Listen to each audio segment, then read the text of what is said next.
Ladies and gentlemen, we'll be going live here in 3 minutes and 30 seconds. Don't forget this is going out on Star Channel throughout the state. Please be aware of the cameras. We have two in the back and one in the front. If you need to exit, please on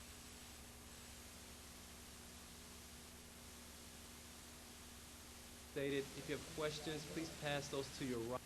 The ushers will come down to the alleyway and pick those up and give them to the steering committee. Or you can wait till the break time and then make sure you get to one of the ushers at the front door and they'll take those for you. Have a good time on this. Smile, just relax, and we'll do a great job. Thank you so much. And you will get a 1-minute time cue from me. Then you'll see the floor director over here, Chris McManus, and she'll tell you 30 seconds till we're live. That time we'll be ready to go. Thank you so much.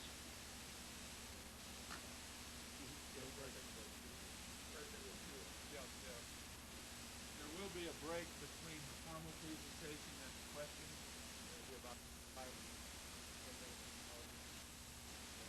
So there will be a time to go up and stretch. Whatever.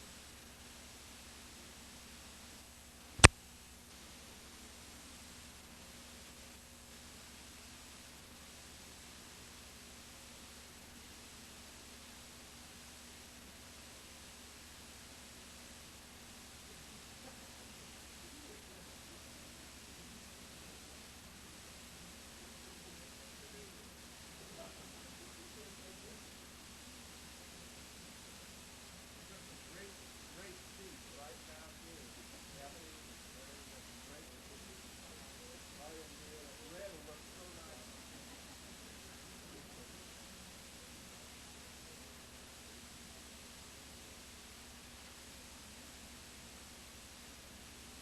Ladies and gentlemen, 1 minute for airtime. 1 minute. What do we got? Okay, I'm sorry. I'll get back into it. 30 seconds.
We sincerely appreciate the support of KET in the production of these programs. We are grateful to the members of the university's Teacher Education Council who are sponsoring the symposium in an effort to gather information on this vital subject which affects every citizen in our Commonwealth. Morehead State University has been training teachers for over 111 years. And we're very proud of our thousands of alumni who are out there in America's classrooms. Our teacher education program has the highest accreditation possible, and we believe our faculty members are doing a good job of preparing tomorrow's teachers.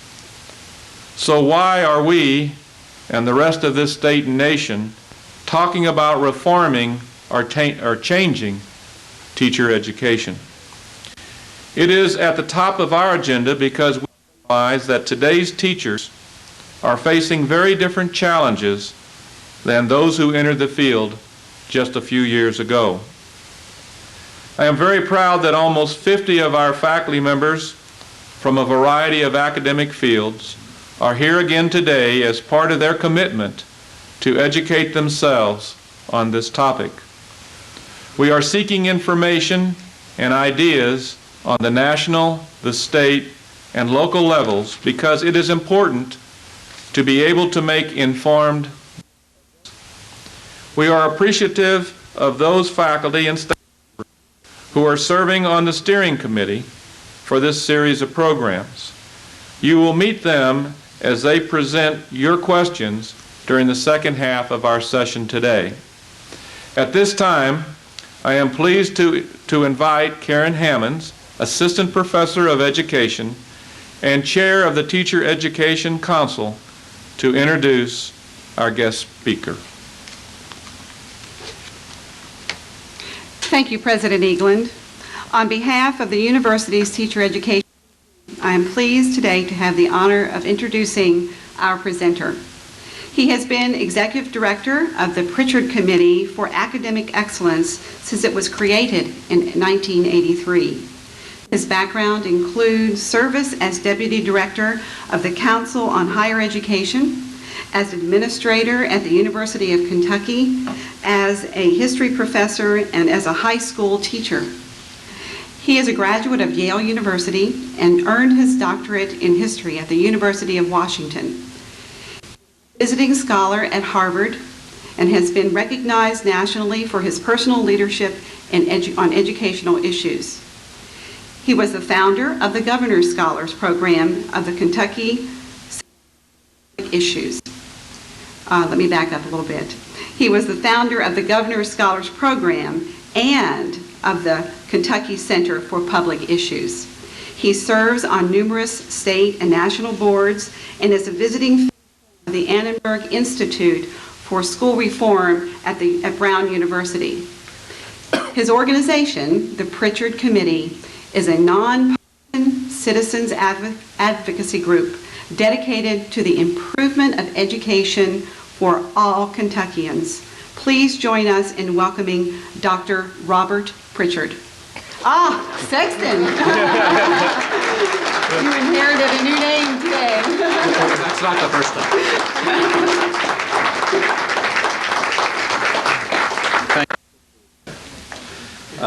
Ed Pritchard used to Lord Acton that nothing so concentrates the mind as the sentence to be hanged. And I have found that television has the same effect. Karen, thank you for the introduction. President, I appreciate the invitation to be here. I have been very happy to see this program because from 20 years of thinking about these issues, I think it's become very clear around the United States that until the top leaders of our colleges and universities, the presidents and the provosts in some cases, take teacher education as something that they say that is very important to them, they let the community know it's important to them, they let the outside world know it's important to them, that we're not going to have the kind of movement there that we need. And so I think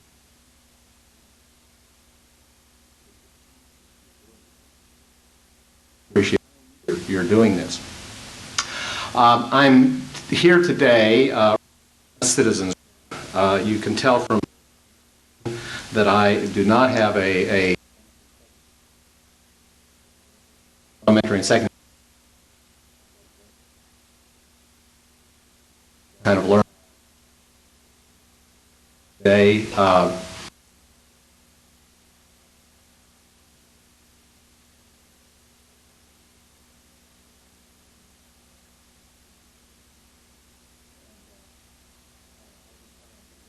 And I've been trying at least to pay attention.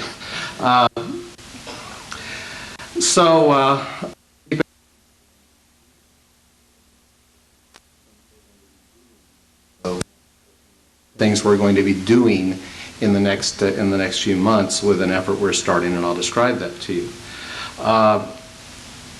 Lots of folks have been paying attention. Actually, not long ago, somebody said when we announced the task force we were creating, why is the Pritchard Committee just now paying attention to this? And the answer to that is that we've been paying attention very seriously to teacher education for least 15 years since groups like the Holmes groups and others got started.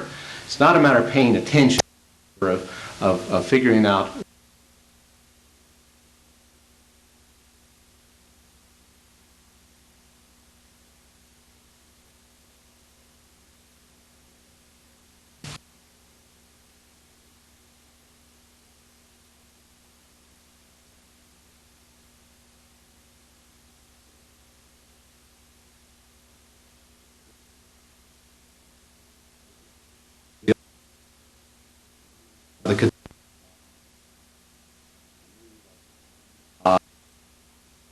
the new demand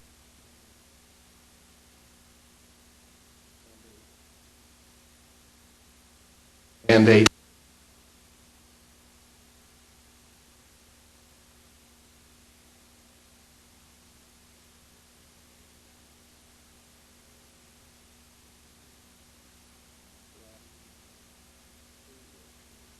last years, really. Some movement on that front. Since then, our has been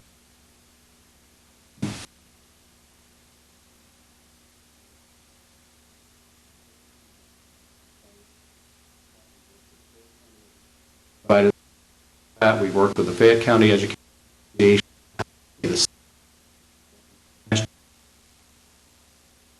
recommend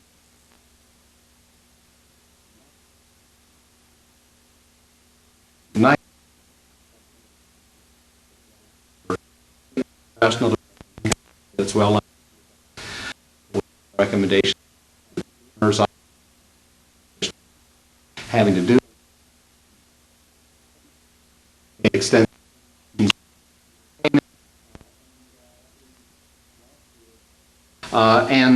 we last year report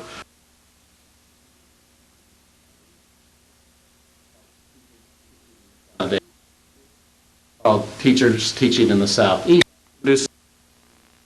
We will be talking about today. Though at a faster clip in a couple of years, the report of the national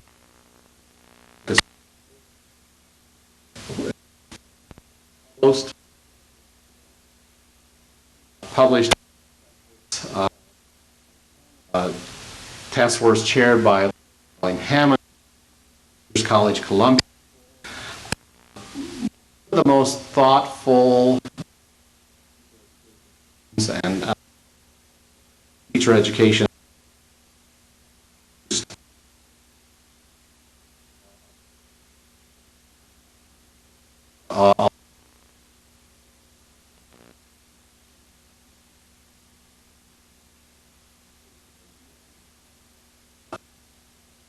that were in place. Commission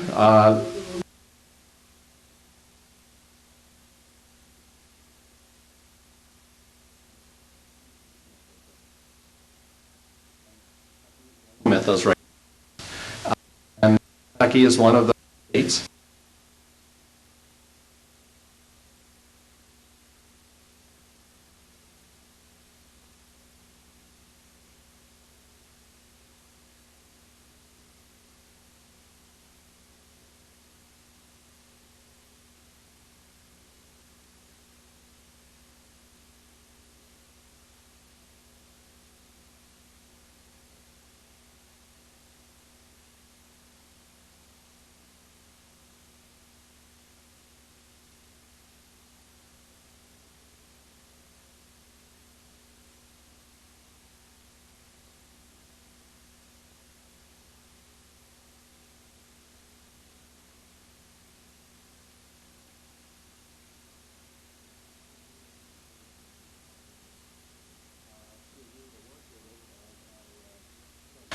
To agree to work with us as our head staff person on this. Gail is now joined the faculty at Western Kentucky University, but he's been working now for a few months to help us put this effort together. He's just an outstanding Kentucky educational leader, I think widely regarded by lots of folks.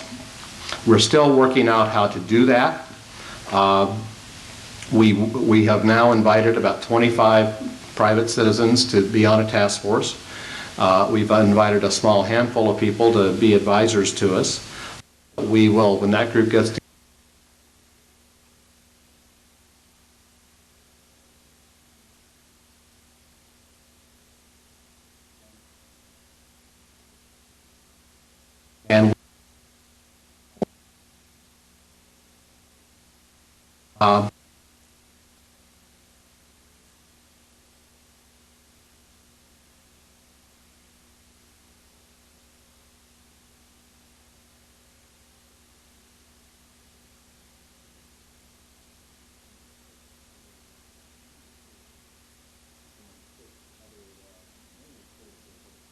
and then 6 other, mainly state officials, with a very teaching and professional. 2000 legislature. I think that discussion like you're having here, the other things that are going on around the state in this, by the way, created the climate that encouraged the legislature to get out in front on that, which is often the way these things work. I think that's great, because the legislature and officials at the state level do have to do this in some way. What else about that effort? I'm just giving the little background on this, and then I'm going to get into on. We'll also be working with the, as I said, with the Educational Professional Standards Boards very closely.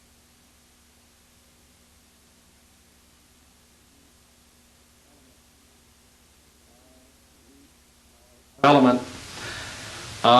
We are also interested in post-secondary education. Our organization is, so we'll be trying to link this together to our thinking about post-secondary in general, because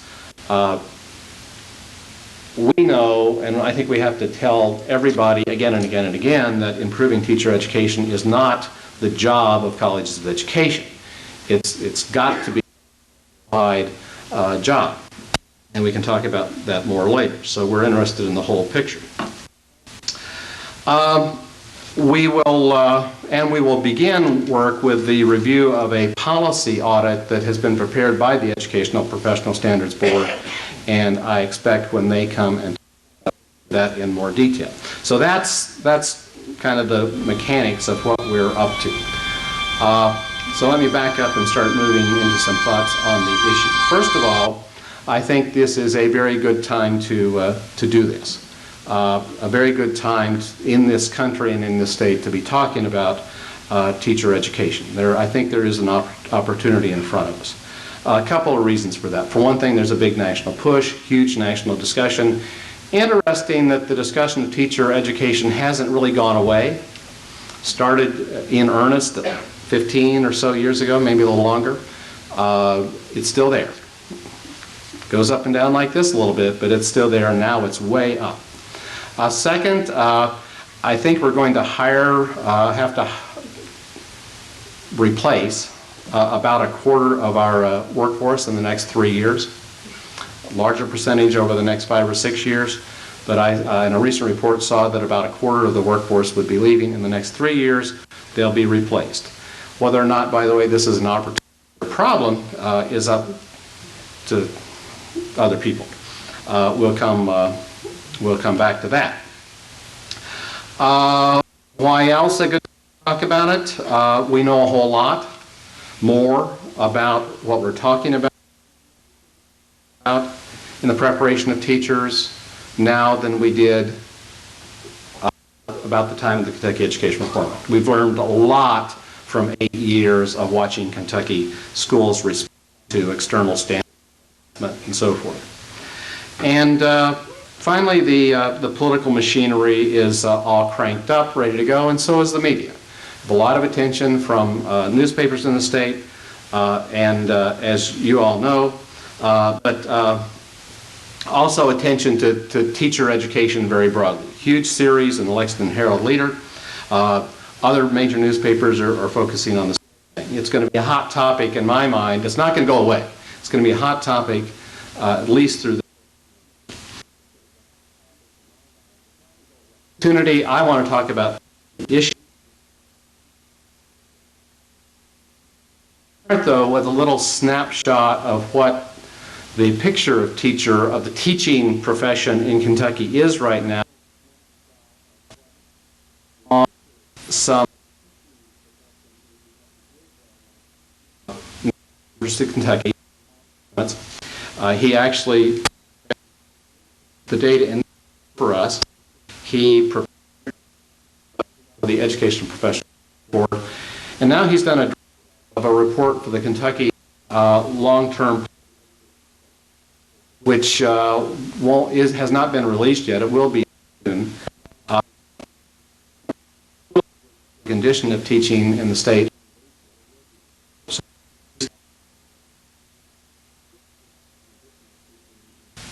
Give you anything from his report that would be changed.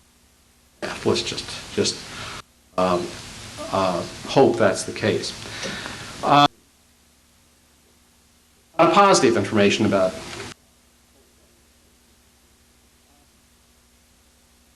for instance, know this, teachers have more graduate training than teachers in most other states. We have more teachers, a percentage of our teachers certified than many other states. Our salaries in Kentucky compare to other states about in the national rankings of salaries. When we started this, by the way, when we started talking about teacher education in the early 1980s, 35th or so, just a thing I've always found interesting, usually our highest national ranking was in teacher salaries. We were in the bottom, the 50th. Adults with a high school diploma were about 40 college attendance. I've said that we were 45th or so, or a little bit lower in the 1980s, not today. But we were 34. Now, so we made some good improvement there. So graduate, good graduate training, more graduate training, certified salaries are fairly.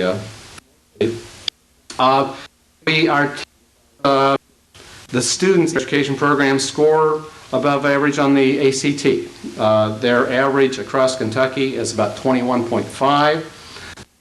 The national average on the ACT 20.9. It's better than the state average on the ACT, which is 20.1. Candidates. However, they're not in the top group. They're not in the 23 and 24 range for ACT. There are some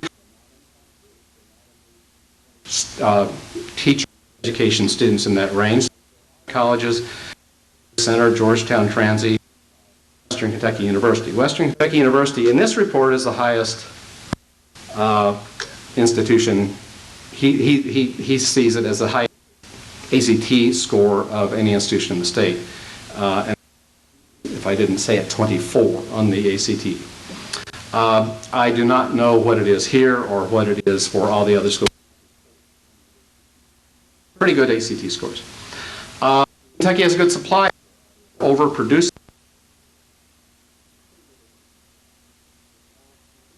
Exporting teachers, except in the areas that you know about, math, science, and special education. That, of course, too, could be an opportunity, and we'll come back to that. But it could mean that we need to produce and spend less on producing teachers. It could mean we can concentrate resources and not have as many institutions of teacher education. Or, on the other hand,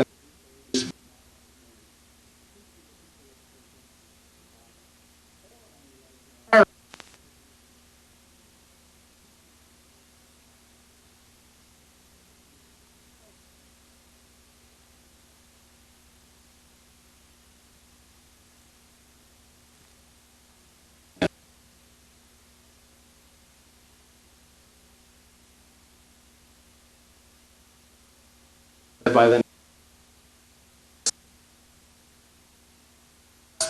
those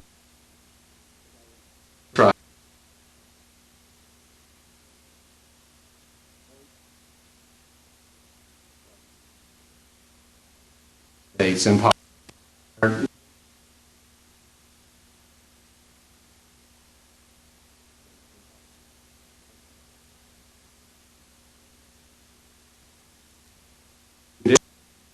preparation that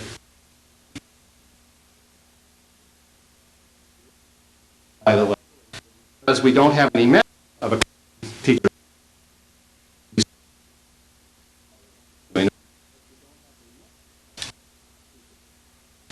some good report. So what are some of the problems? In some fields, those students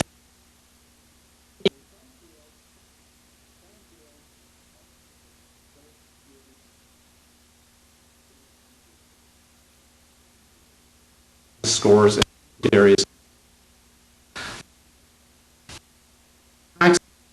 itself is not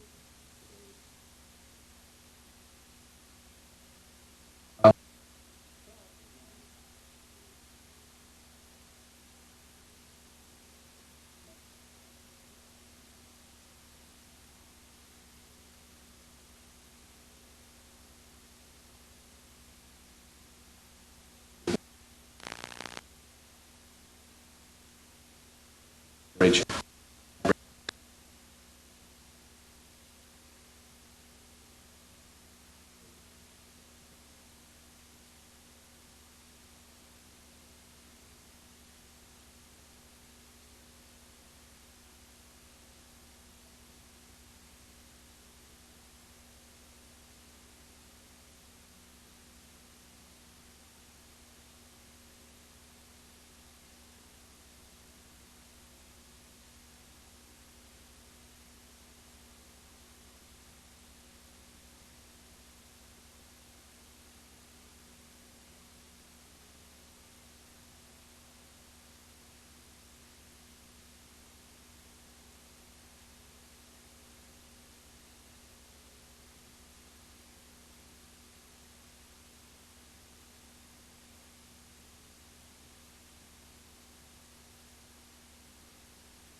out about the same. The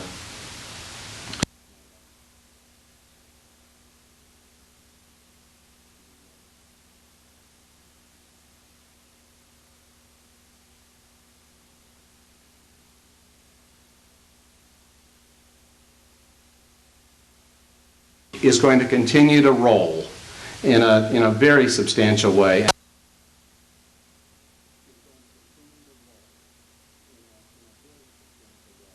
Those observations. We got strengths in this state. We got some, I won't go into it but about lack of data, which is something else the Educational Professional Standards Board is very concerned about, very limited ability to measure things. And we have student test scores rising, but not enough. Well, let me a couple of other things that I'm going to be talking about with our task force. And the first thing I mention is to just open up this topic of teacher. What we're talking about is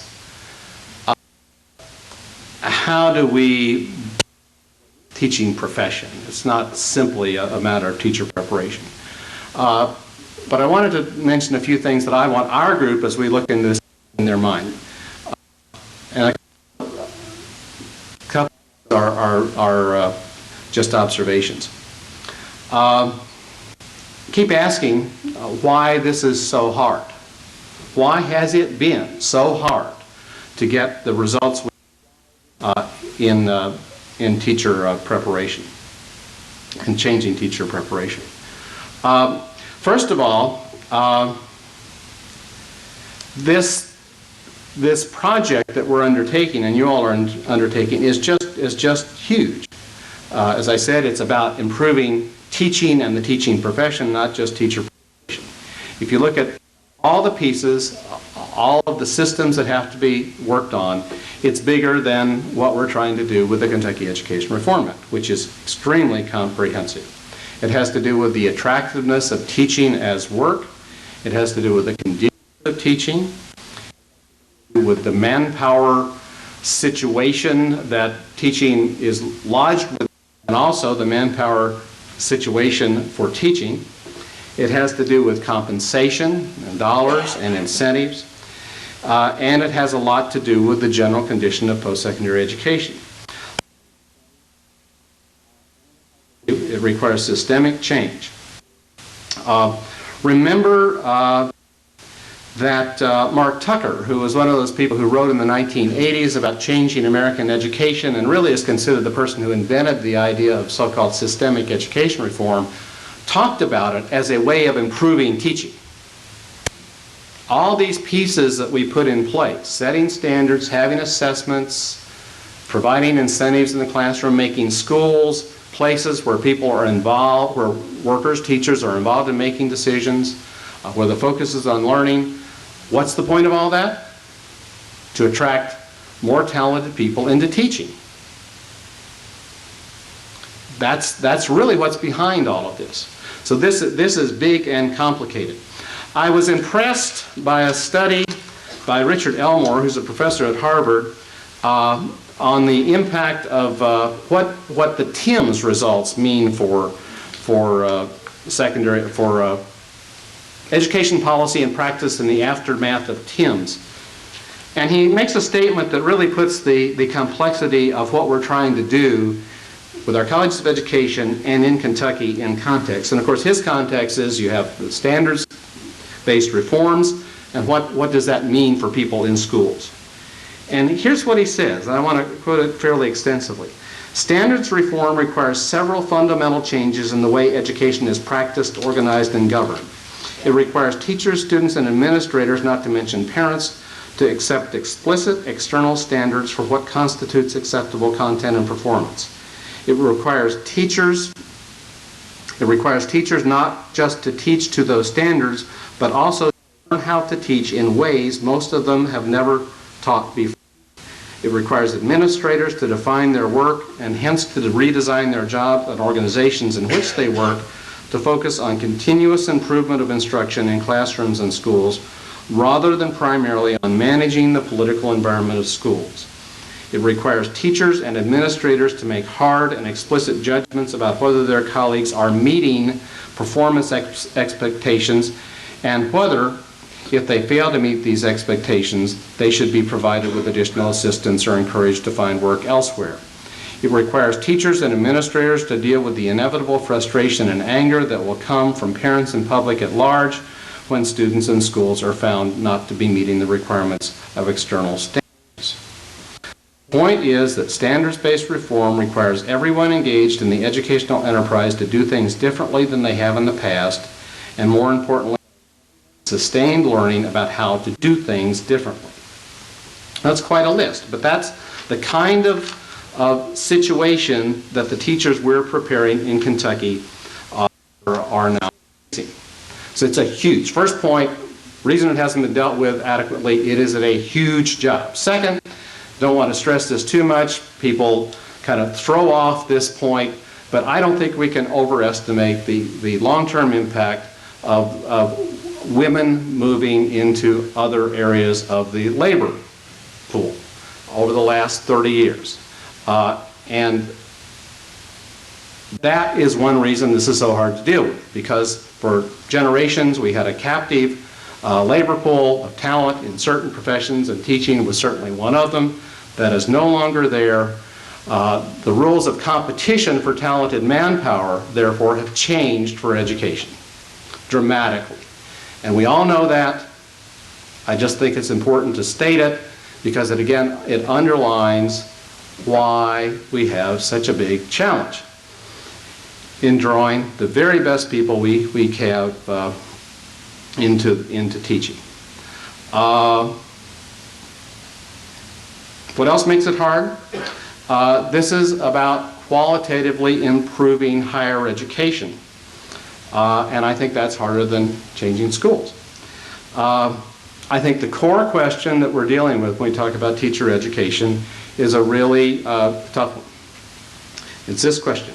It's how do we improve the academic attainment and skills of future teachers so they're comparable to the very best students in the university in an academic discipline that's the lowest priority in that university,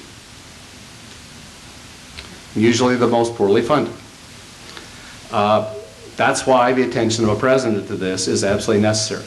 So we're saying in this country and in this state that we want the preparation that's just as good as anything a university does, but it's being done in academic areas that are not the top priority and are often the bottom priority on campuses. Finally, why is it so difficult? We substantially raised the expectations for teachers. Because about this 30 years ago, we decided we're going to try to educate everybody. When I was in high school, only about 45% of all Kentucky kids. We did not have a dropout problem because we didn't call those people dropouts. We decided, and about 10 years after that, that education was a national priority, that graduating from high school was important, and we would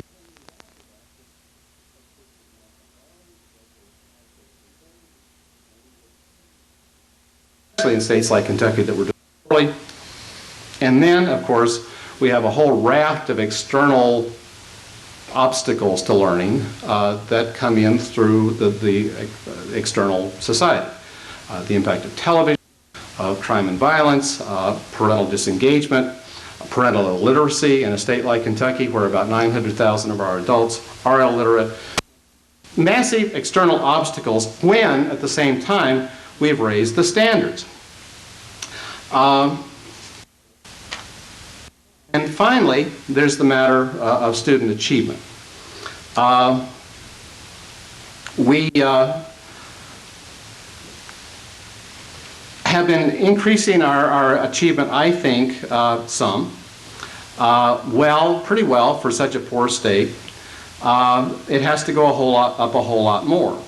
I'm concerned, though, that we're going to kind of hit a wall here in the CARAS scores, or the scores on the new assessments, that will be a result of the difficulties teachers have moving beyond preparing students to do better on certain mechanical things in the test, such as writing, and dealing when they have to to raise scores by writing about content.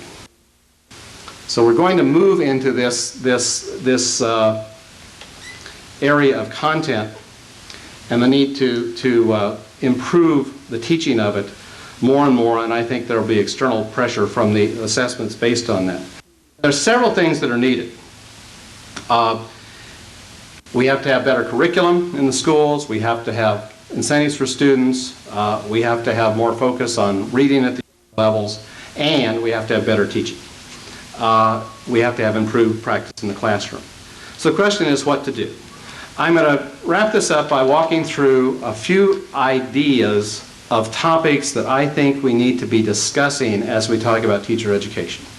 Topics that our group will be exploring as they start talking about teacher preparation as they meet next month. This is more a list of questions that need to be explored than a set of recommendations.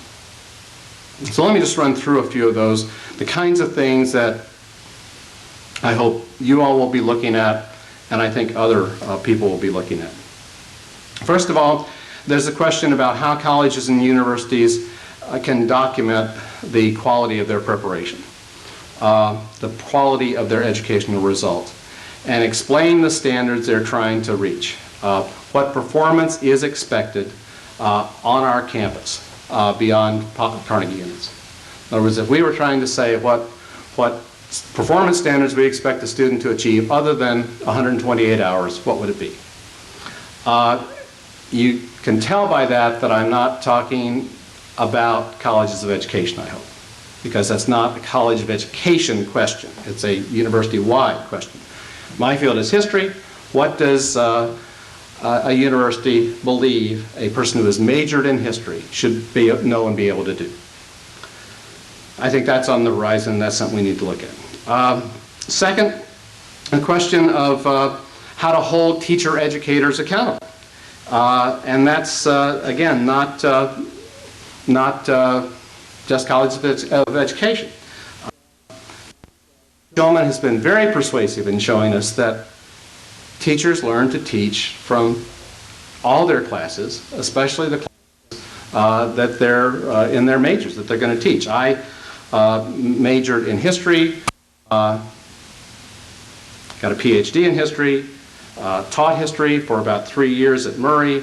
If there was malpractice, now I realize I would have been committing it. There isn't. There wasn't, and there still isn't. But no way of knowing what to do except to do what I had thought good teaching was that I had witnessed. So I hopefully mimicked the best teachers I had had and winged it. There was absolutely no discussion teaching quality that I was never in my career until I left teaching involved in a discussion of how to teach. And that was, of course, prior to university's focus on teaching. That was in the late 60s and early 70s. But the point is that Murray is a place that prepares teachers. And I assume some of those teachers learned to teach from me.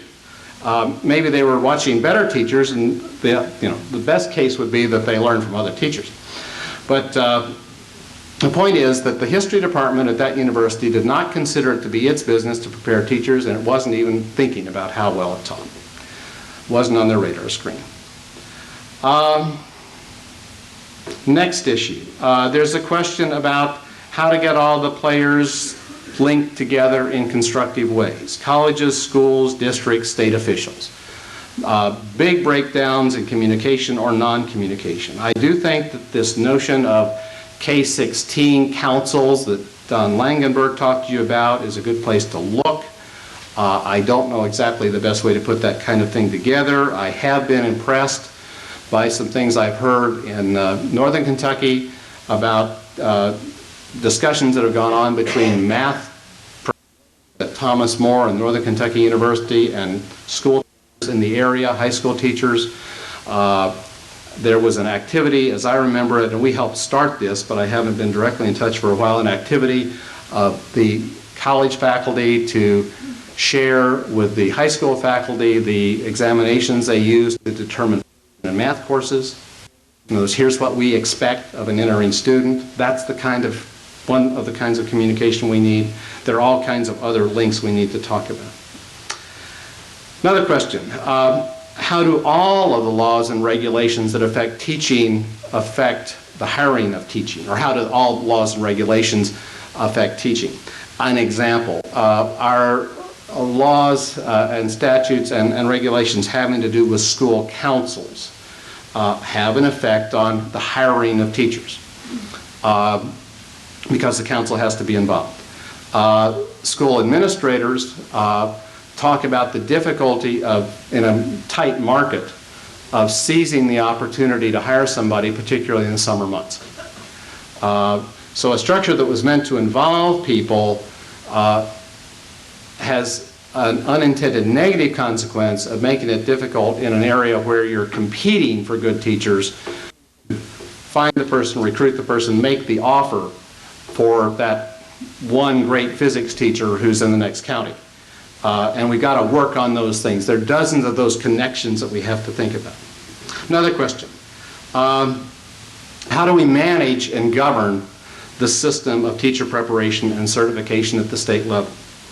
I think now we know that a mistake was made in the way we structured the Educational Professional Standards Board. Essentially what we did was appoint a board of primarily teachers to be responsible for licensing their profession. And I think that was the thing to do because one mark of professionals is that they do control the licensing of their field. They control the credentialing and the rules in the field. I don't have any objection to that. But we built in a problem. We created an independent board that is managed by a staff that reports to the Commissioner of Education. And the budget of that independent board of the Professional Standards Board is part of the Education Department's budget. So the staff, the leadership of the Professional Standards Board is always torn. That staff person, the director of that office, reports to the board and works with that board on policy matters, but on a day-to-day basis is the associate commissioner reporting to the Commissioner of Education. Commissioners, we've had, I believe, 3 directors of that office. The system has not moved forward the way we want to, and I think we need to reorganize it. I don't have a strong feeling about how that be done. I think some of the most successful enterprises like this around the country are independent, similar to what we have with the Council on Higher Education. Independent board, independent staff, direct line to the state budget office. It's also possible that that could be part of the Department of Education and not be as independent as it is. But right now we have a big problem, and as a matter of fact, I'm not sure at the state level that it would be very difficult to implement major statewide changes if that structure doesn't change. Because we will always have these tugs and pulls between the Professional Standards Board and the Department of Education. We could talk about the pros and cons of doing various things of that if you're interested. But that, as I've spent more time on this, is becoming more of a problem in my mind. What else is there? We're going to have to ask questions about the adequacy of our data. We really don't have enough. There's a huge gaping hole in our state data collection about all kinds of elements of our teaching force. We, for example, really don't know how many out-of-field teachers we have. There are just huge data gaps at the state level. What else? The question of the right amount of content. And this goes back to what I talked about in Steve Clemens' study. The question of how well teachers can teach in subjects that they don't know. Mentioned the Education Trust report, but somehow figuring out what the right mix of pedagogy and content is just got to be dealt with. And I think it has to, that's of course at the core of what universities and colleges have to look at. I do think that question raises the issue of a question about the value of the required master's degree. And I would hope that our universities be looking at that question as to whether expecting every Kentucky teacher to get a master's as it is now configured is desirable or not. I think the master's degree as opposed to alternatives. There are questions about funding that we'll have to look at. For instance, the question of what's spent preparing a teacher as opposed to preparing another professional, such as could be at the university. What should the ratio be? What should we be investing in teacher preparation in each campus? There's the question of salaries and incentives. I think we're not going to see dramatic change in the improvement in the teaching profession unless we get the incentives right. And obviously, I've already said that we're competing in a different labor market. Also, we are going to have shortages in math and science and education, and either we're going to put people in classrooms who aren't qualified in those areas, or we're going to have to pay those people more. So we think that it's time for this state, and I'm seeing some movement around the country, strong movement around the country, to some kind of differential pay scale that recognizes shortage areas.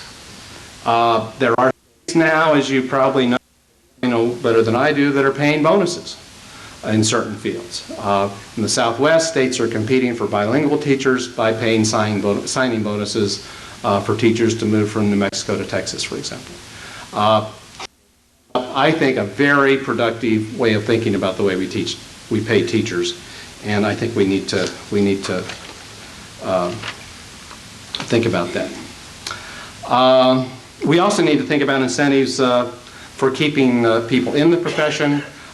We are now working with the Department of Education and the Kentucky Education on a new salary schedule that would build in compensation for continued learning. That wouldn't be the single salary schedule we have now. And I'm fairly optimistic that some good thinking will come out of that. What else?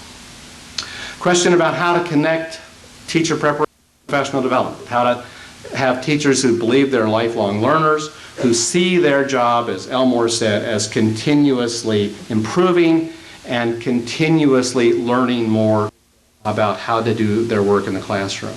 We're learning a lot from the Pew Foundation funded study of that, but whatever we come up with, I think it has to see the preparation of teachers before they start teaching and their preparation and continued preparation after their teaching as together. And that, by the way, is where we ask our questions about the master's degree. Are there alternatives to the master's as a way of providing that continuing education? There are really interesting questions about hiring, recruitment, and induction. Dissertation at U of L by a woman named Paula Little essentially says that most school systems in Kentucky don't do any recruiting and don't do any preparation of teachers once they are hired, and don't do any induction. So there's this question of preparing great people at Moorhead or Western or wherever, and then the question of what happens when they go on the market. She says, for example, that about 28% of the school systems, and Gail Lecton says he thinks that's very low, have no recruitment process whatsoever. They just kind of take whoever happens to be in the neighborhood or his sister.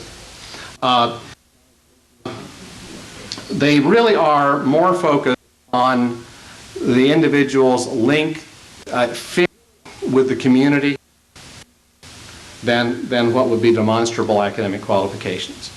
If we're going to build a strong teaching profession, if we're going to get the best people in our classroom, if we're going to get our scores going up, we're going to have to pay attention to recruitment and then inducting people into the teaching profession. Well, those are a few of the challenges I think we face. I'm sure there are others. There are many others. Those are a few of the issues we're going to be talking about with our task force. I think the state's task force will be looking at some of those as well. Many of them have campus implications. I'm confident we're at a time when this is the time to. That was reinforced for me by a comment in a new book by Michael Fullen. the failure, the rise and stall of teacher education reform. It's a study of the Holmes Group. It came out a couple of years ago. What he says there in concluding that is there has never been a greater convergence of political and programmatic agreement, energy, and than immediate and sustained action on a comprehensive space. It is underway, and we have never seen the likes of it in the history of the teaching profession. This period will turn out to be the defining decade, not only for the teacher education, and not only for the entire teaching profession, but also for the schools and the nation. And I think we agree with that, and that's why we're so happy you're doing this, and I'll questions and discussions about. Thank you.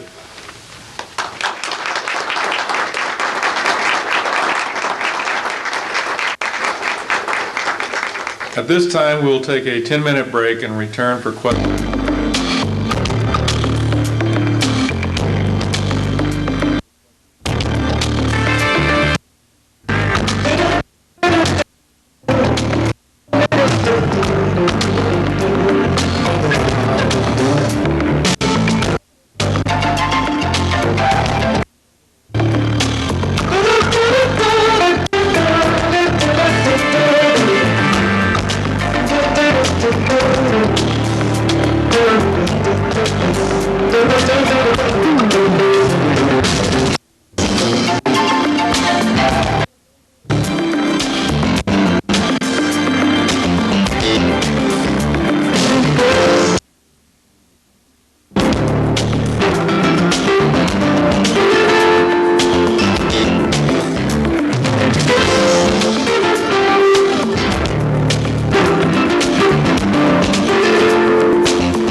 program where we'll allow persons from our audience to give questions for our presenter.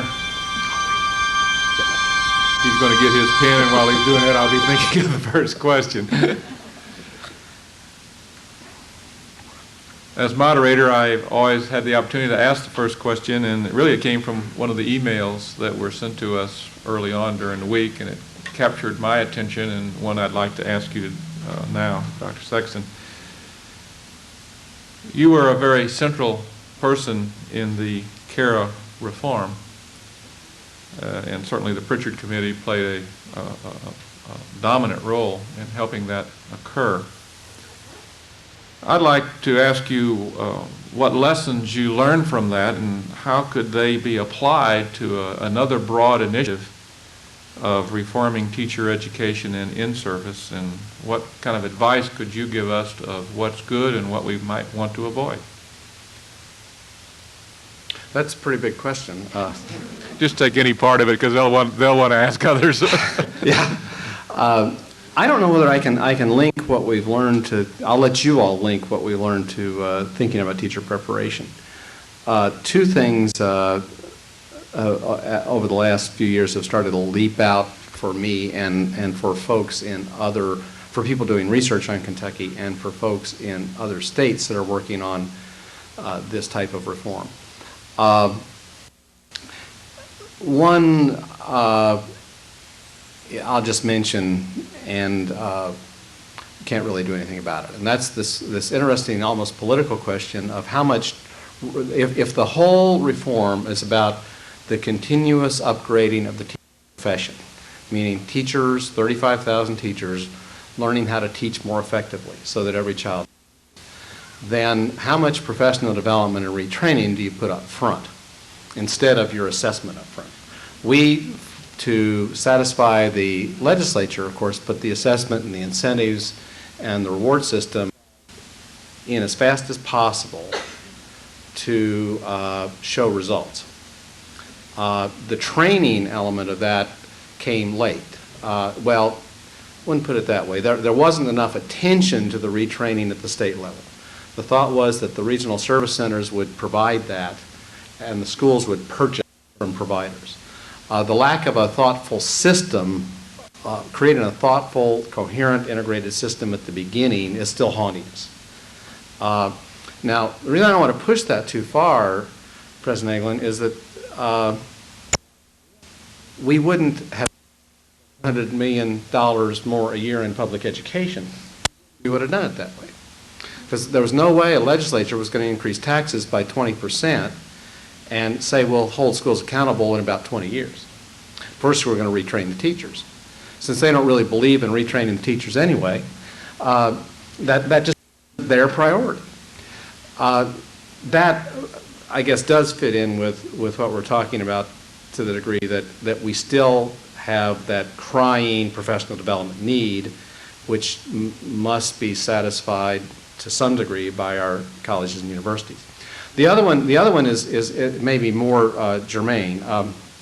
The assumption of the reform was that if you set the standards, you assess progress, you give decision-making to push decision-making to the school levels, you create an incentive system that the people in the schools, largely the teachers and the administrators, would know what to do. They would know how to change instruction, how to design materials, how to organize their schools, their time schedule, for example, so that they would meet. And of course, what has become clear here and in other places is that the teachers and the people in the school did not know what to do. That we overestimated the ability of people in the school to write their own curriculum. The other thing that is just all over the country is, in other words, the absence of materials that corresponded with the new teaching they needed to do meant that they had to rely on textbooks to meet the standards we set and then teach to those standards. So I think one place we need to go now is back to thinking much more deeply about curriculum. I think that leads us back into that connection to pedagogy and content. And I think the universities need to help with that, meaning with that helping teachers focus on creating the curriculum at the school that will meet the standards. Thank you. Dr. Sexton. Yes, ma'am. Here's another question about teacher preparation, that link. Where do you suggest we begin to break the cycle of weak students?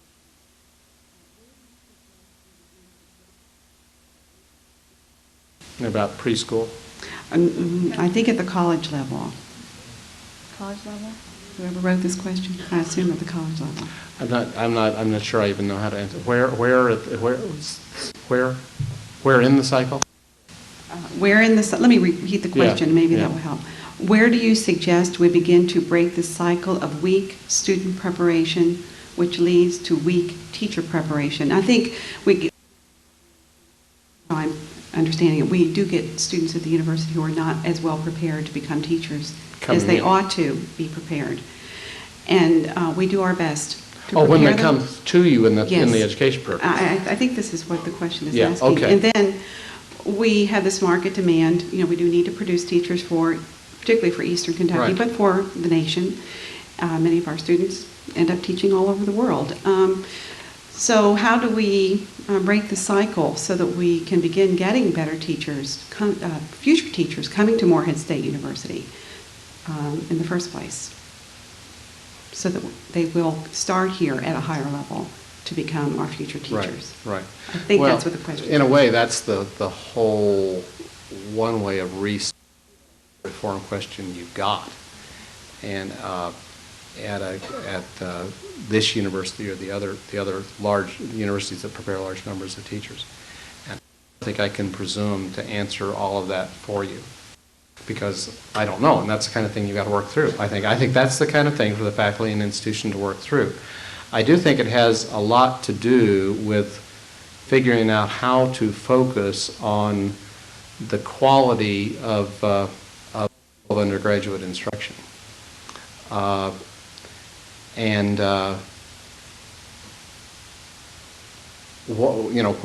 goes back to my growing interest in performance standards and expectations in higher education.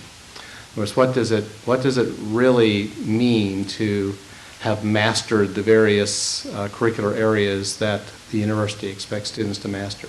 What does it mean beyond having acquired that Carnegie unit, those Carnegie units, and having proved you do well in that course? It also, I guess, requires asking about the right mix of courses and when the education, the emphasis in education should be. Should it be, for example, in a fifth year? I think that's an open question here and elsewhere. But to me, I'm really not sure I know how to answer that. The other just observation, though, is that I really do see the preparation of teachers as the responsibility of the entire institution. So when students come in and are told what the institution expects of them. And of course, part of that is breaking any feeling on the part of students that going into education is not as demanding as going into other areas. Somehow if that's there, it's got to be broken. One way to do that, of course, is to severely limit participation in a college of education to set higher cutoff scores, whatever they are. I don't know. I won't wander on more with that question. I don't know that I can deal with it very well.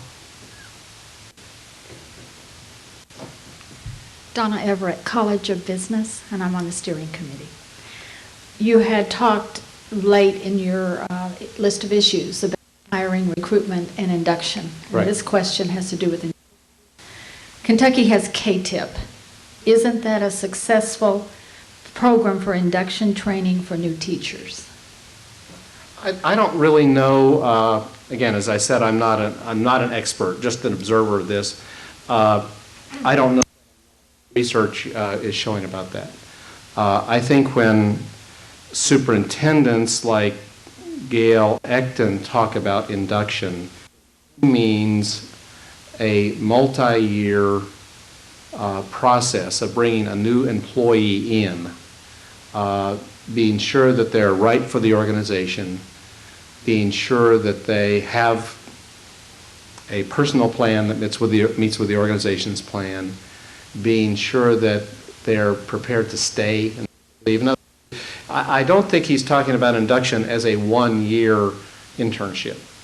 I think he's talking about it as a much sophisticated process of taking a young professional and helping them become a full professional, paying attention. The simplest way would just be paying attention to all those things that any sophisticated employer has to pay attention to if they want to have a good workforce. And that the specifics of what people like Gail would recommend, I don't really know. But I don't think it's K-2.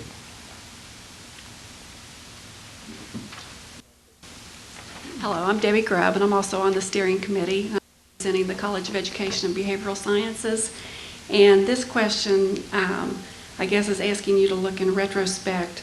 Should the 1990 Kentucky Education Reform Act have included a K through 16 component instead of just a K through 12 partnership? Interesting question. You can only kind of speculate on that. What the law did require, as I remember, Dr. Eglin, was essentially said within a couple of years the university should report back to the General Assembly about what they're going to do. Correct. And so there was no specific guidance to the public universities. And then the Professional Standards Board, which was a major deal. I mean, that was what the education wanted. The Educational Professional Standards Board was one of the major things the Kentucky Education Association was lobbying. And it was one of the fundamental parts of the bargain. And the bargain was teachers accountable on one hand, higher salary, and control of the profession on the other hand. Okay, so that was, I think if we could have focused on more of a structured, careful relationship, yes, it would have been better. What it would have been, actually we're working on now, so I'm not sure we can answer that. But there's some real downsides from not doing it. For one thing, universities, I think, have been, to be very sympathetic, were really put on the spot because they had to respond to a very ambiguous mandate, and that some politicians will say, well, the universities aren't doing anything. Some universities weren't doing anything, some were. But the fact is there was no standard, there was no expectation. They knew what the rules were. It would have been a lot better to a much stronger mechanism for focusing attention on the preparation and professional development of teachers instead of the connection between elementary and secondary and colleges. In other words, one way to look at that is say if the Educational Professional Standards Board had been able to do was expected to do well and not gotten bogged down in these tensions between it and the Department of Education, and it was kind of, what's the term, in gridlock. Maybe it could have done that. We could have done a whole lot better, and there's just no question about it, exactly what it would have been. Well, the point I come back to for our discussion today, though, is that what we're trying to do is a group, and is figure out how to build those relationships between elementary and secondary and post-secondary education in a constructive way. We're not, by the way, alone on this, as you heard from Dr. Langenberg and other places. Other states aren't really figuring out, haven't solved this problem. I think we have more potential than a lot of places. When you ask about what hadn't done, the thing that has impressed me about what has happened in Kentucky schools, I think the focus of attention, the conversation really has shifted toward achievement. Whether or not you're getting it every place you want it is another question. But I think the activity of teachers and the way they give them spending their time by and large, is how are we going to increase achievement in our school. Okay, to me, that is a totally different situation for college and university leadership than a situation where teachers say, my job is to cover this textbook. Because in theory, you all are the people who can unravel and figure out how to get teaching focused on achievement. That's what you're doing, not teaching people to cover the textbook.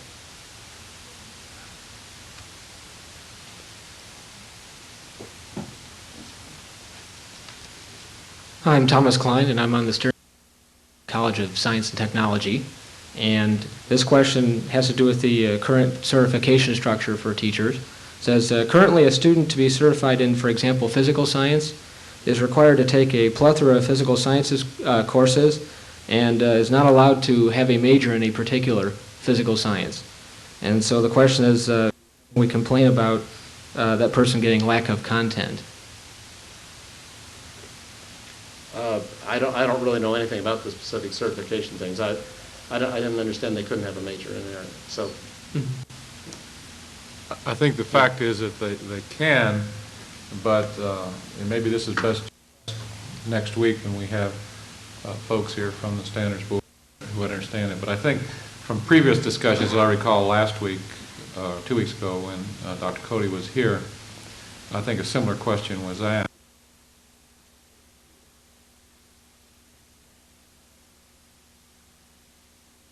Any one subject, it seems as though there's a lot of opportunity across the broad spectrum, therefore there's just not enough depth in any particular one. I think that was the point that was being made at that point in time.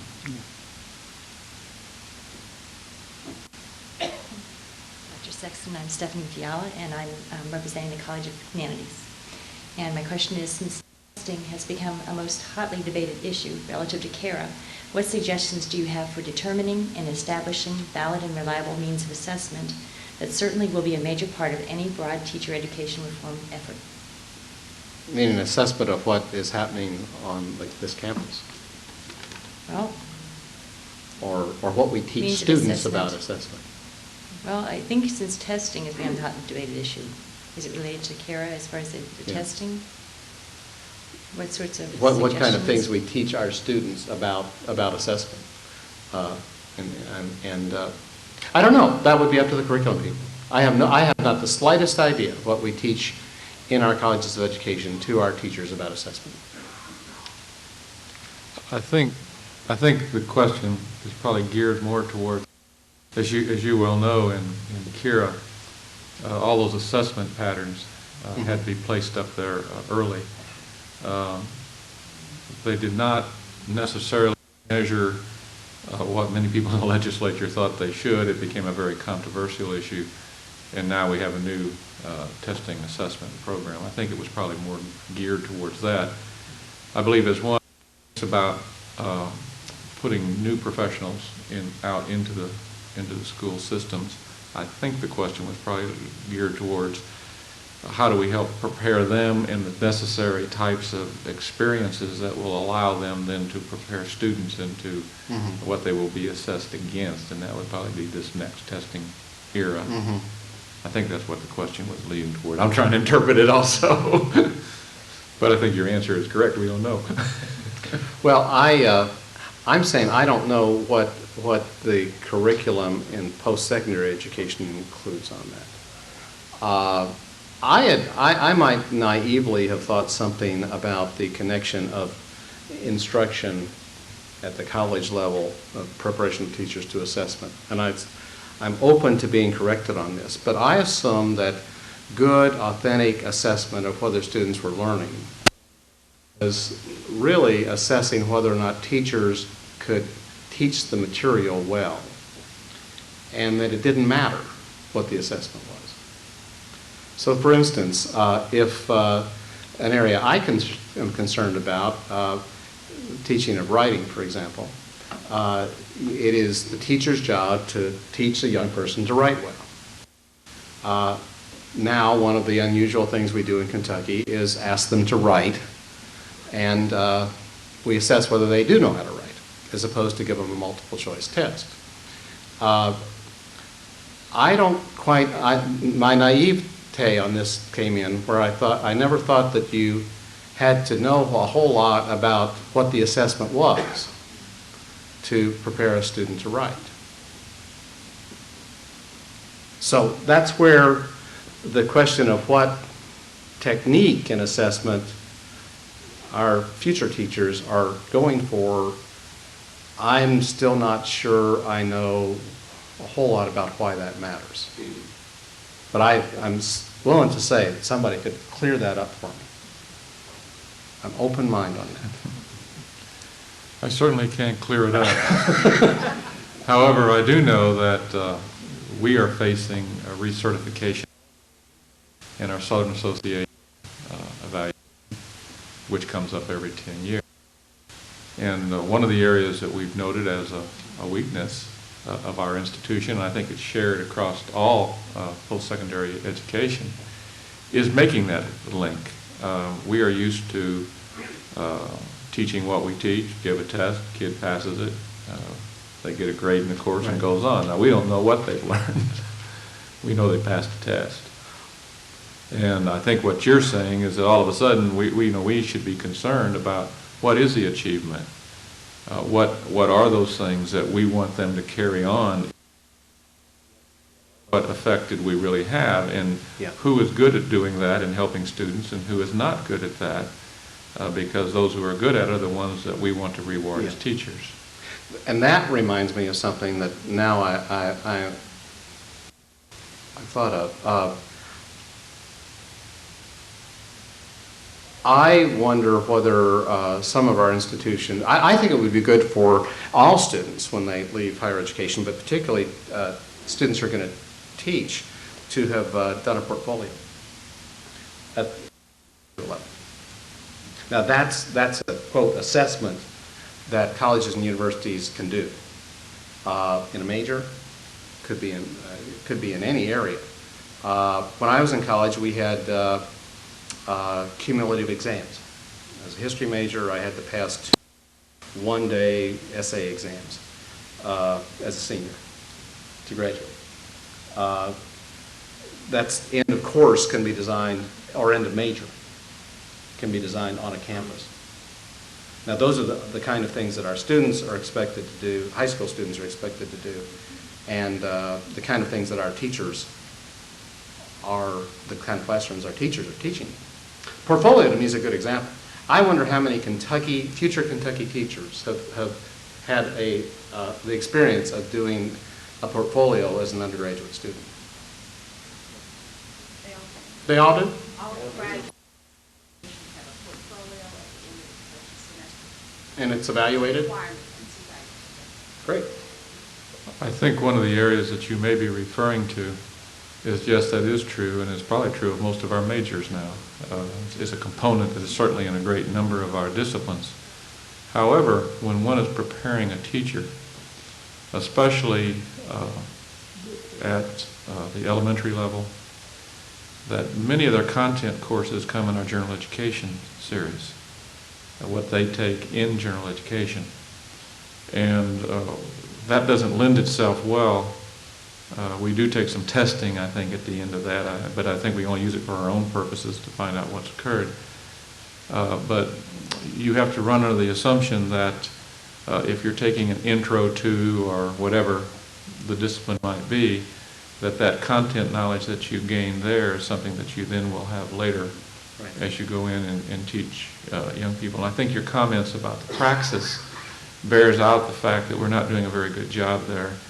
If in fact the mean scores of that really represent high school knowledge, and then we're allowing young people into the teaching profession at the 15th percentile, what that really is saying is that as far as content knowledge is concerned, we may be allowing them in there with an 8th grade understanding. I've made a kind of an interpolation here that probably is not true, but it does certainly lend one to that kind of an assumption. And my guess is what I said about practice and content, given what one person here said, is one of the more controversial things going on, because this question of what level of content knowledge really is required is really tricky. And the question of how much you can require of an elementary education, of an elementary teacher. How many hours, how many years? We're going to have many questions here, but I think I'd like to make one point. Dr. Sexton really represents much of what the public feels and senses. Like me, I'm not an expert in teacher preparation. I have some ideas about it. I said that right up front when we got into this particular symposium system, so we would all learn. This particular session is really to help us understand, here is a group that he leads that, yes, does a lot of research, but also a lot of research where you're using folks who are not involved, parents, policy influencers, and much of what they learn, I think, gives us an opportunity. One of the things I'm hearing loud and clear is that there's not a lot of understanding about what we do with the general public, good or bad. There's not a lot what we do on a day-to-day basis. The general public, that's the only point I would, from what we're finding out here. Your reaction to Secretary Riley's suggestions this week about establishing standards for teacher certification. I remember in your talk that you did mention about the national certification. So this is somewhat related to that. Yeah, I didn't know, I haven't read any more details about Riley's proposal than were in the newspaper, and they were so broad, I don't know how they'd be implemented. The national and I've actually stopped worrying about what the feds do because they've been they really haven't had much impact on state level policy. The gridlock between the Democrats and the Republicans on educational policy has meant that some of the initiatives that were really important didn't move forward. For instance, the whole national testing thing got stalled. Way and accountability got stalled in a lot of other states over these kind of ideological debates. So that's point one. I'm not sure how much to worry about it. Point two, I don't know the details. So I don't know what he has in mind. Other people can join in and tell us that. What we liked, and what I like, and maybe Riley is going to go in this direction, is the national board certification approach. That's a process that has been established by an independent nonprofit corporation over about I guess an 8 or 10 year period. The idea is to establish a board certification procedure that is to certification in the medical field, really, where in a specialty one would demonstrate competence to receive special certification. The idea behind it was to create an incentive to set it up at the national level, let people go for the certification nationally, but and therefore improve. The theory, of course, is that by getting this, you're demonstrating that you've improved your practice, and have the states provide incentives for the teachers who get it. So some states, like North Carolina, I think Ohio, have provided bonuses if you achieve it of $4,000 or $5,000 one-shot bonus, salary increases of from $2,000 to $5,000 a year. Meaning if you get that certification, you're kind of a master teacher, without using that term. North Carolina, others are really pushing on getting teachers through that. The idea also then was that you would create competition among school districts to hire those kind of teachers. You'd create a model of professional learning to get that certification. And the other idea was that you would create a market. That's one thing we like about it. If you get a lot of people seeking that certification, they need somebody to help them do it. They need training to do it. So the idea was that if in North Carolina, for example, 3,000 or 4,000 teachers decide to get that certification, that the universities would start putting together training programs that would help them get it. This would be more focused on helping teachers improve their in-classroom practice than taking courses. In other words, it wouldn't be a degree program. It would be a program that would lead toward be designed and packaged so that that teacher would get that certification. In Kentucky, the law provides that a teacher can get rank 1 with that certification. They therefore get a salary increase. We have had teachers who have concluded that it is, by the way, the certification costs $2,000 to go through the process. We do have teachers who have decided to spend their own money doing that, concluding that that's cheaper than taking 30 hours of courses, and better. That's, of course, their judgment to make. But we've only had, 10 or 15 teachers seek it. Again, these other states have had hundreds. And by the way, some of the states have provided the stipend up front. We're proposing, and I think the governor's task force will propose a budget item to pay that $2,000 stipend for a certain number, let's say a small number. We said 100 teachers a year to seek it. We picked such a small number, by the way, because it's a serious thing, and we don't think a lot of teachers will pursue it.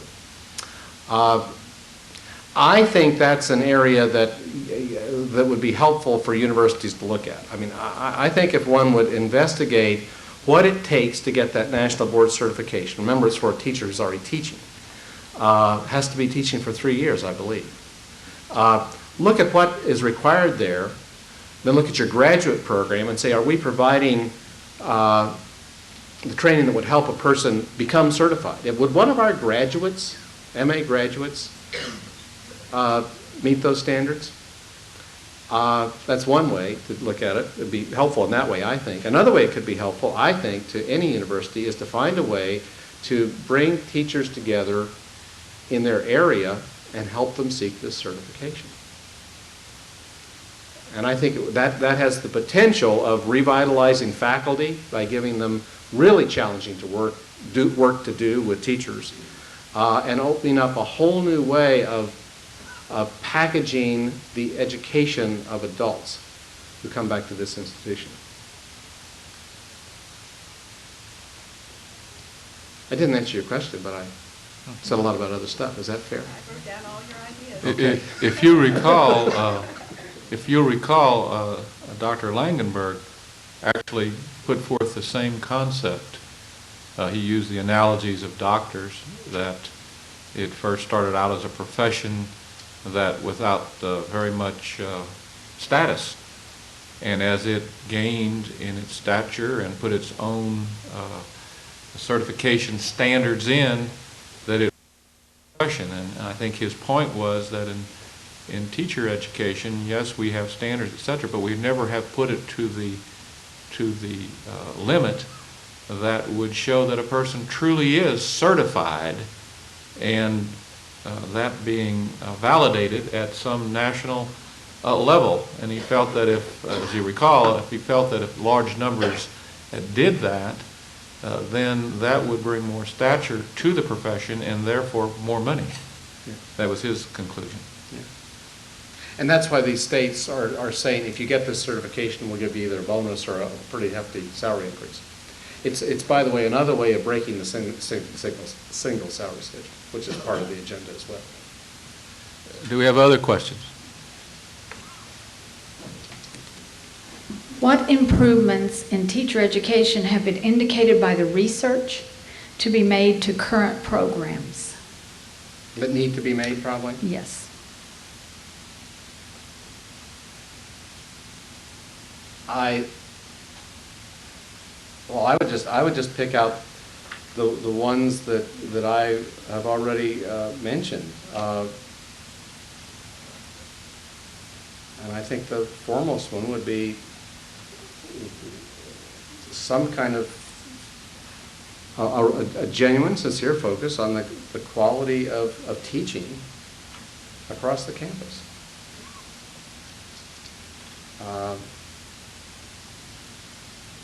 I think research by the Carnegie Commission on the Future of Teaching and Lee Shulman, who was at Stanford, has been very strong in showing that future teachers need both serious pedagogical instruction and really deep content knowledge.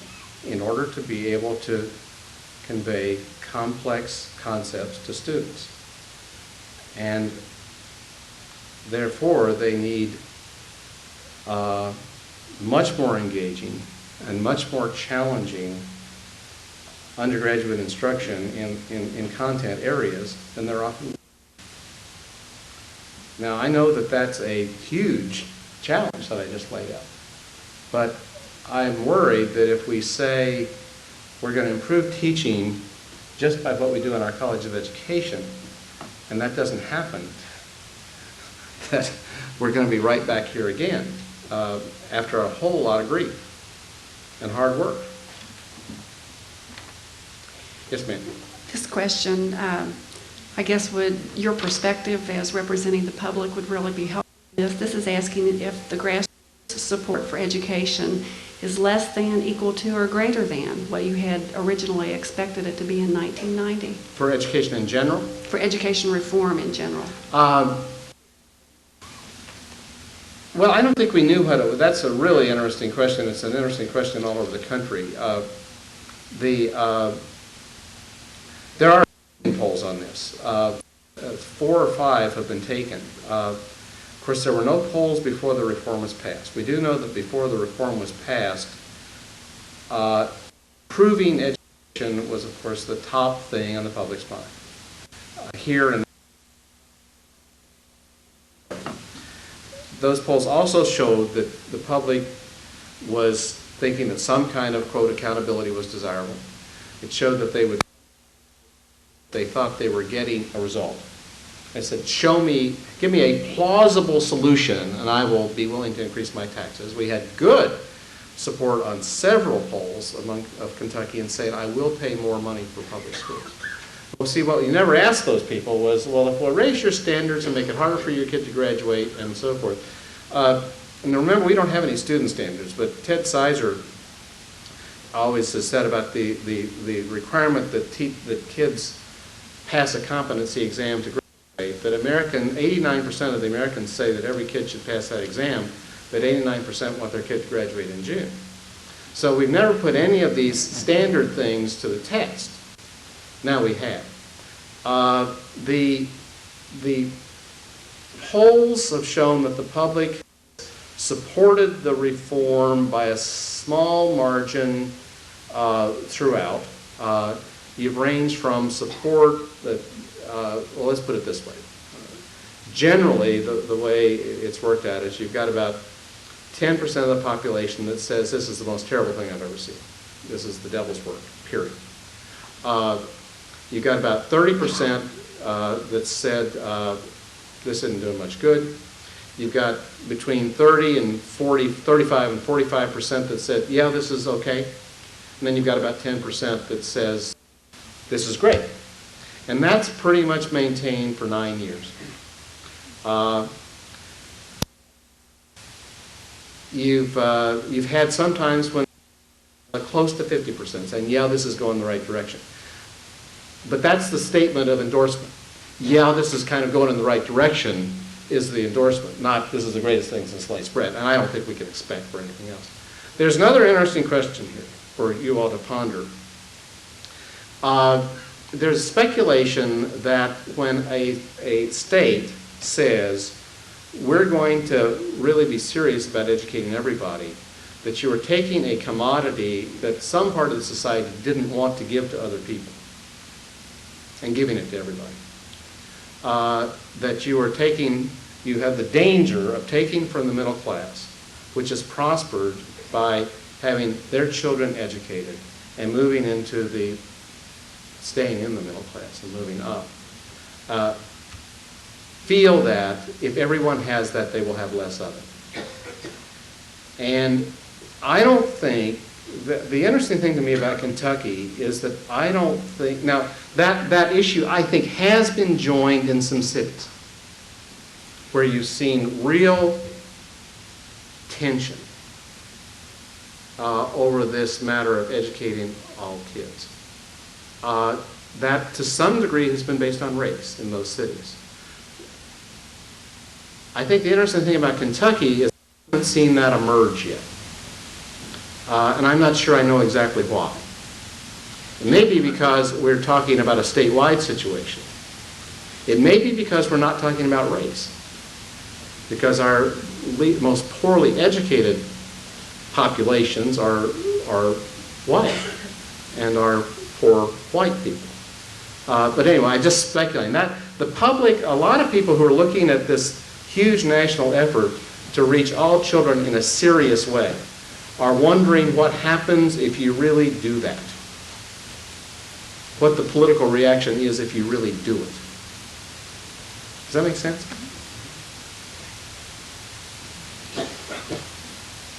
Yes, sir. This the current hiring process.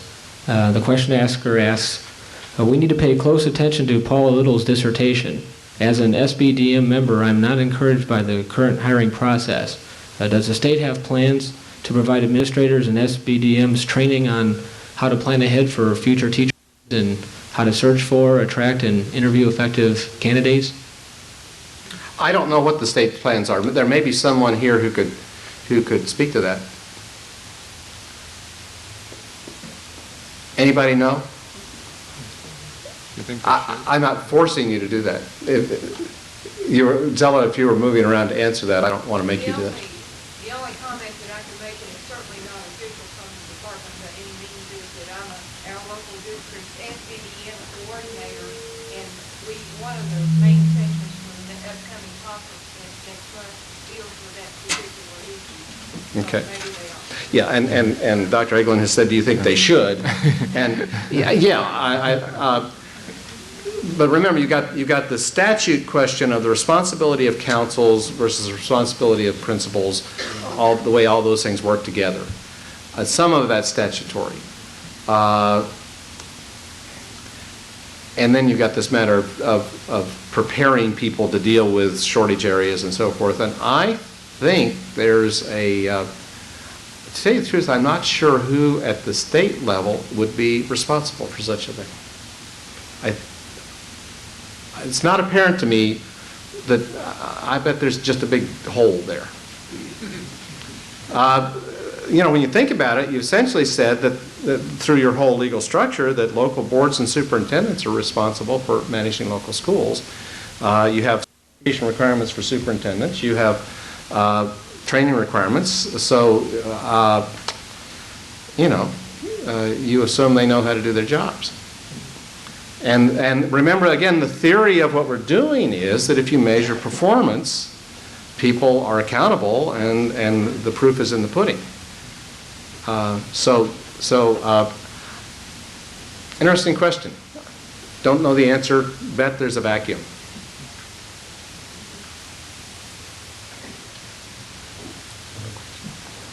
This is a question from the audience. The questions the Pritchard Committee plans to explore are important. They are similar to the questions we at MSU are exploring, probably similar to the governor's task force's questions, as well as other groups. Are there people who are serving as liaisons among all those groups seeking to reform teacher ed so that the groups can avoid all reinventing the wheel or working counterproductively?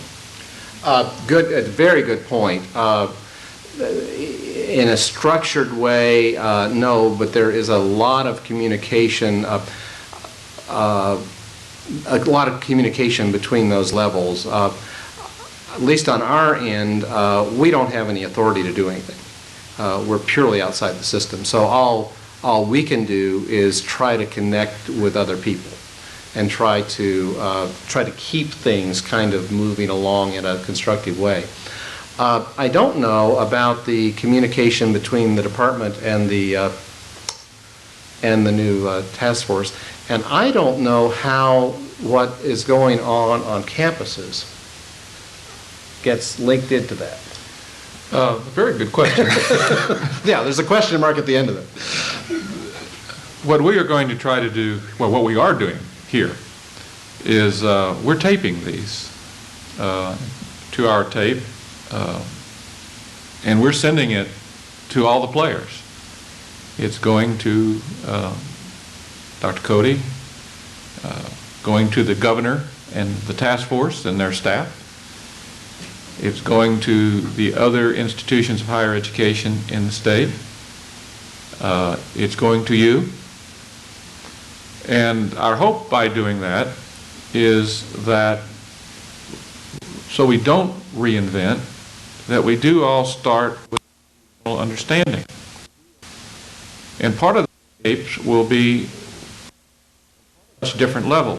We've talked at a national level, we've talked at we're talking with a citizen advocate group that I think keeps us on our toes and very much needed, I believe, in this part.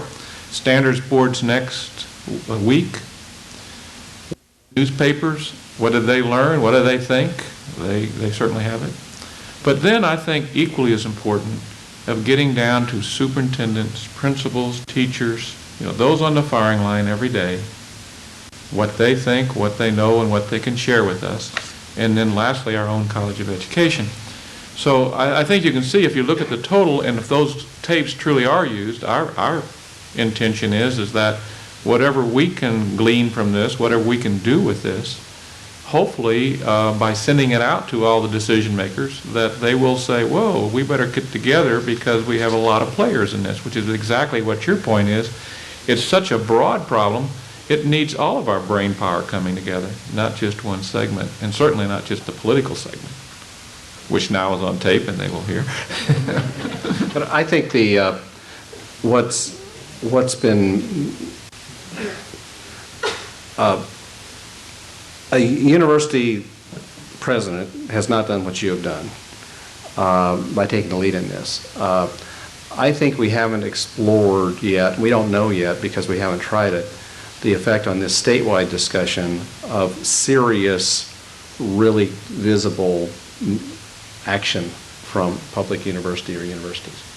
I'm just kind of throwing as a factor here that we haven't experienced that in these discussions. And that's one reason there's been so much frustration in the legislature. The legislature, the Education Committee debates these things, discusses these things, whenever they want to, and they say whatever they want to. And of course, there's never anybody present from university, so they're not in the discussion. So I think you all really need to get in this. I think that's good advice. I believe most college presidents feel that when you start talking about colleges of education, teacher preparation, in-service, etc., we see it as such a large group to deal with. Because of NCATE certification, because of standards that are imposed, and a whole bunch of hoops that we have to go through with not only our students, but keeping our certification. That I'm not making excuses for college presidents, but the point is, it's a very difficult group, even to try to provide leadership for. Now, I want to quickly say here that I am not the leader of this effort. It really is coming out of this committee, which is certainly all of our academic disciplines. So it makes my job a lot easier because there is a genuine interest. It has been motivated by our own groups across disciplines. And I think that if that occurs on other college campuses, it makes the job easier for presidents to jump in the limelight and use whatever power or influence that they can do to affect these other groups.